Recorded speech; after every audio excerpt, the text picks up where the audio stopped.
Porque hay mucho efecto contagio. Hablamos el otro día de satanismo. Y evidentemente hay corrientes dentro de masonería. Albert Pike reivindica un cierto satanismo. Que callabas mucho más de lo que hablabas porque pertenecías a la logia.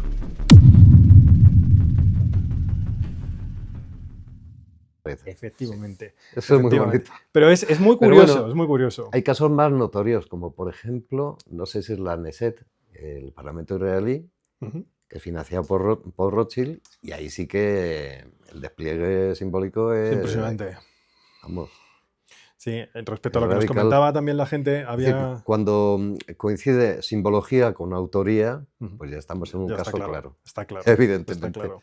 Claro. Sí, quería comentar que se me había olvidado al inicio del vídeo. Porque hay mucho efecto contagio. Hablamos el otro día de satanismo.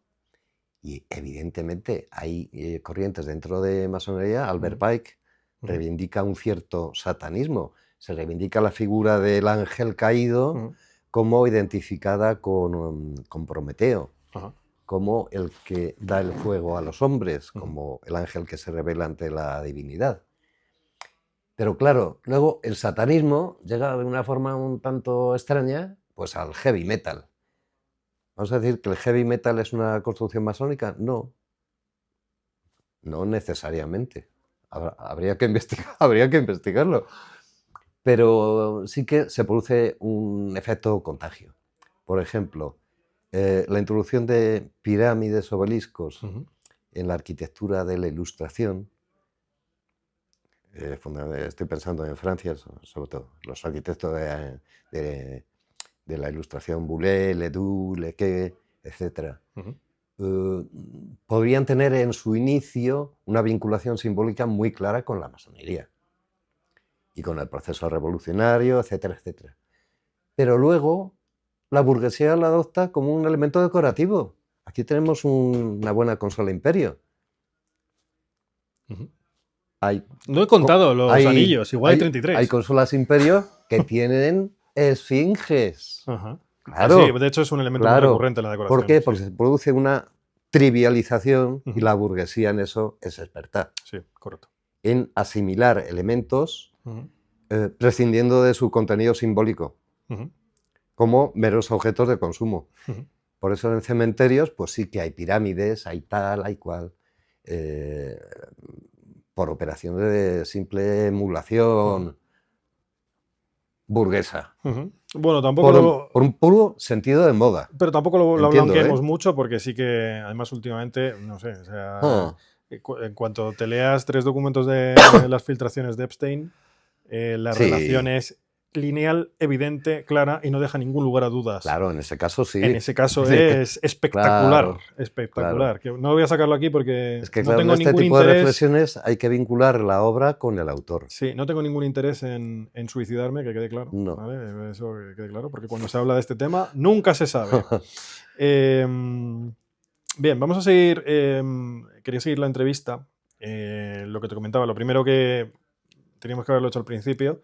Nos han comentado que del primer vídeo, nos han comentado muchísimos argentinos, muchísimos. He contado más de 50. Sí, perdón, argentinos, que me estoy viendo.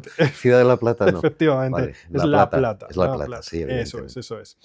La Plata fue fundada por un alcalde que era masón y se inauguró según un rito de fundación similar al de la fundación de Washington.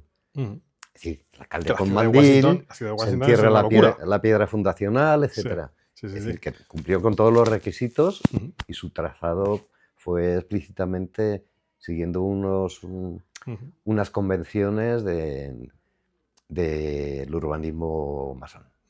Eso nos llevaría ahora a hablar un momento de la situación en Argentina y el plan Andinia, pero quizás sea algo demasiado denso para esta. Sí. Quería un momento darle las gracias a Albert, porque fue el que nos dio el like al vídeo para que pasase 666 me gusta, 667. Gracias, Albert, por la dedicación. Gracias. Además lo comentó. Albert, habían comentado uno para hacerlo. Hay muchísima gente con temas de 50 que decían, para que les desmientas, te doy la oportunidad. A ver. Decían sorpréndeme. Que callabas mucho más de lo que hablabas porque pertenecías a la logia. Bueno, sí, una teoría de la sospecha es una sospecha razonable. No me lo estás desmintiendo, pero hombre, Juan Manuel. No, la respuesta es que a la pregunta de si callo más de lo que sé, yo debería responder que no me gusta hablar de lo que no sé. Es decir, es el contrario. Prudente. Por prudencia. Prefiero no hablar demasiado de cosas de las que desconozco. Y hablando de cábala, he llegado un poco al límite de mi tolerancia ha sido a muy... meterme en temas que no controlo realmente. Ha sido muy ilustrativo, ¿eh? Ha sido muy ilustrativo. Sí. Ha habido varios cubanos que nos comentaron. Mira, sí. Esto es muy interesante porque nadie nos ha comentado desde una IP cubana, pero son cubanos porque tienen que usar VPN porque el régimen lo limita. Esto que quede muy claro. Muy claro, esta gente para poder comentar ha tenido que usar VPNs para representarse en otros países porque si no, no podrían comentar. Bien. Nos preguntan todos, nos hacen la misma pregunta de diferentes maneras. Muy interesante. La Habana parece ser que han encontrado, todos los que lo dicen, equivalencias con lo que has comentado de la ciudad de Madrid, la ciudad de Washington y la ciudad de Mar del Plata. No me extraña en absoluto. Lo han encontrado en La Habana. ¿Conocemos algo de eso? ¿Podrías comentar algo de eso? Hombre, conozco algo La Habana, he estado varias veces. Y hay que decir que en Cuba había una masonía potentísima. Antes de que se emanciparan, de que se independizaran de, no, es que, de España. La emancipación de Cuba, José Martí era declaradamente masón. Era masón, correcto. Claro. Correcto. Y hay había tradicionalmente unas logias masónicas en Cuba de un poderío tremendo, que se manifiesta en la arquitectura. La sede de la logia de la masonería en La Habana es un edificio impresionante, que no lo hay en Madrid. Y si te vas al cementerio Colón, que para mí es un cementerio magnífico. Bueno, digamos, el patio de la Purísima es una caquita al lado del cementerio de Colón de La Habana. Y hay muchos monumentos, algunos elegidos por las propias logias. Monumento elegido por la logia de Camagüey, etcétera, etcétera.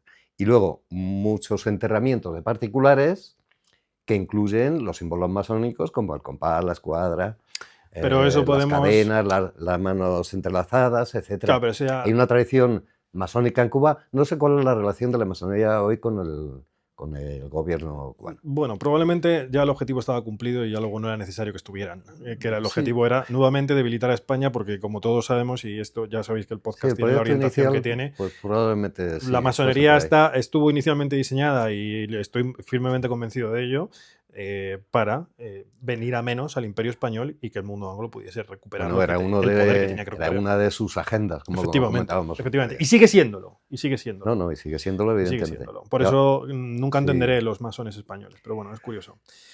Hay mucha gente... Bueno, no sé si se entienden ellos a sí mismos. Ya, ¿verdad? Es algo llamativo. Tiene un discurso contradictorio. Contradictorio completamente. Bueno, salvo en Cataluña.